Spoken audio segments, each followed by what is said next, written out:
Il peut être difficile d'imaginer pourquoi une personne déciderait de marier son enfant. Pourtant, pour des millions de personnes, le mariage d'enfants peut sembler la meilleure option, si ce n'est pas la seule. Les filles sont fréquemment considérées comme des fardeaux ou des marchandises en raison de l'inégalité entre les sexes, largement répandue. Des parents appauvris croient souvent que le mariage garantira à leur fille un avenir plus prospère en la confiant à un mari ou sa famille, qui en deviennent alors responsables. Et si on en parlait? La série podcast des jeunes qui parlent aux jeunes de sexualité responsable. On les appelle les pères éducateurs. Ils sont au nombre de 40 dans la région de Kolda qui ont été formés par l'ONG sénégalaise RAES, dans le cadre du projet Ensemble pour informer et sensibiliser les jeunes de leur communauté.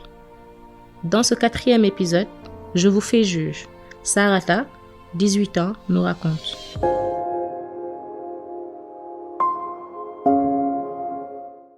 Dans mon village, les jeunes filles de mon âge restaient toujours à la maison pour aider leur maman à faire le ménage. Cependant, j'ai eu la chance de suivre des études de droit et je rêve d'exercer ce métier.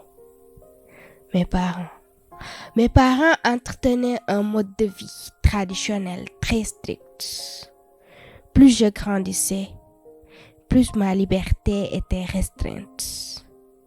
Je ne pouvais pas, par exemple, à l'époque, rester sans raison valable en ville, car la famille se souciait de sa bonne réputation.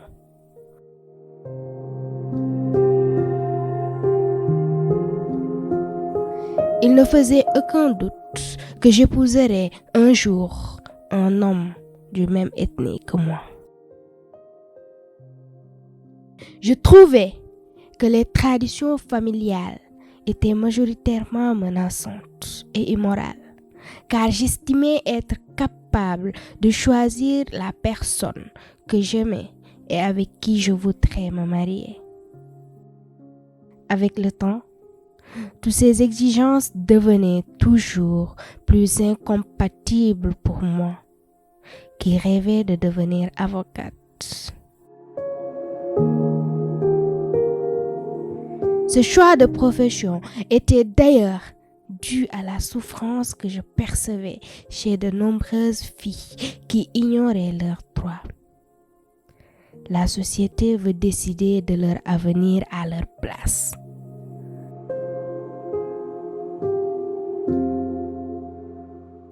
Le mariage précoce est une violation des droits fondamentaux des filles. Il n'y a absolument aucune circonstance dans laquelle cela devrait être acceptable. Dans le mariage arrangé, la fille se tait et accepte. Mais ce oui n'est que la conséquence d'une pression sociale, morale et familiale. Mais il n'est pas dit qu'il en sera toujours ainsi.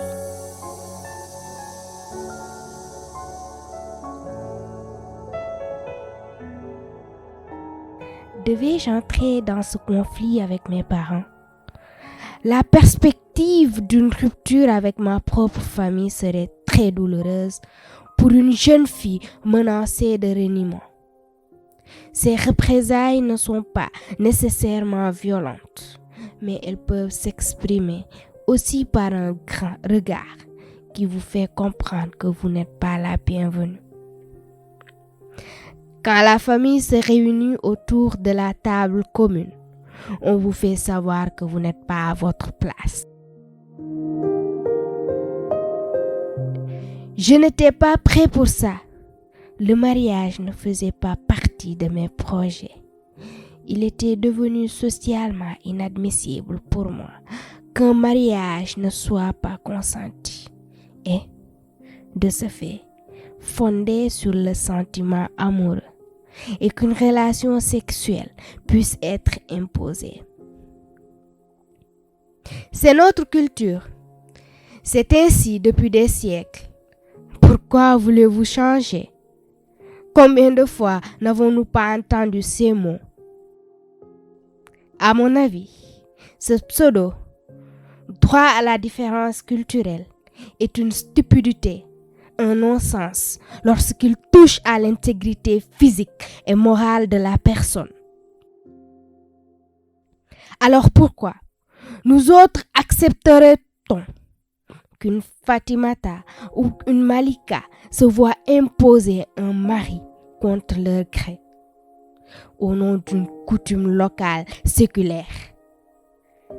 Une telle argumentation sous-entend que ces filles ne sont que des citoyennes du monde de seconde zone et qu'il existerait donc des nations et des peuples barbares incapables d'entrer dans la modernité. Il faut le dire, c'est irrespectueux envers la citoyenneté universelle.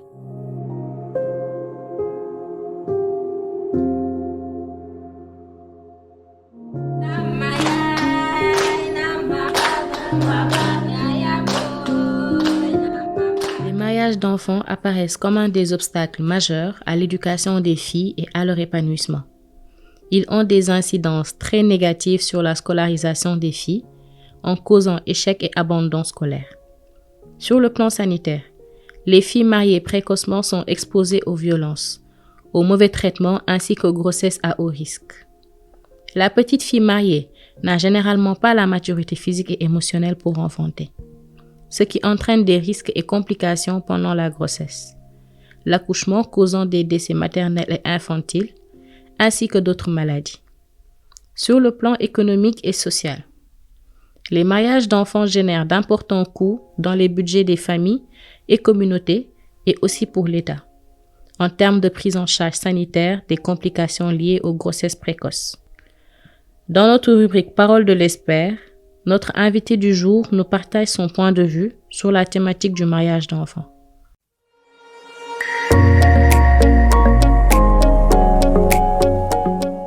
Bonjour, je m'appelle Ndeye Diguensar Madame Bahoum, je suis juriste consultante, membre de l'Association des juristes sénégalaises, coordonnatrice de la boutique de droit de Pikine, qui est un centre d'écoute, de conseil et d'assistance juridico-judiciaire mis en place par l'Association des juristes sénégalaises pour apporter aide et assistance aux justiciables. Mais au-delà de ça, faire des plaidoyers, promouvoir, vulgariser, contribuer à la protection des droits humains des femmes et des enfants. Parce qu'on le sait, au Sénégal, les enfants font face à des discriminations et violences à travers des pratiques néfastes, comme les mariages d'enfants, qui constituent un frein à la réalisation des droits humains de la personne, de l'enfant, mais en particulier de la jeune fille.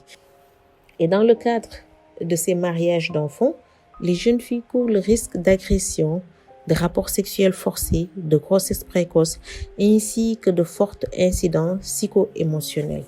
Et celles qui tentent d'y échapper sont souvent confrontées à une rupture familiale avec tous les dangers et les difficultés que cela peut engendrer. Au Sénégal, selon l'article 111 du Code de la famille, le mariage ne peut être célébré qu'entre un homme et une femme, le garçon âgé de 18 ans et la fille de 16 ans. Et ces conditions, souvent, ne sont pas remplies et constituent une violation flagrante des droits de la personne. Rappelez aussi que toute personne qui est informée de mariage d'enfants peut le dénoncer. Donc, que ce soit les pères et mères, les délégués de quartier, les grands-parents, les oncles, les tantes, les cousins, les alliés, les leaders communautaires, les badjanougor, les imams, les parajuristes, les éducateurs, que ce soit enseignants ou moniteurs, ou même la personne intéressée peut dénoncer un cas de mariage d'enfant.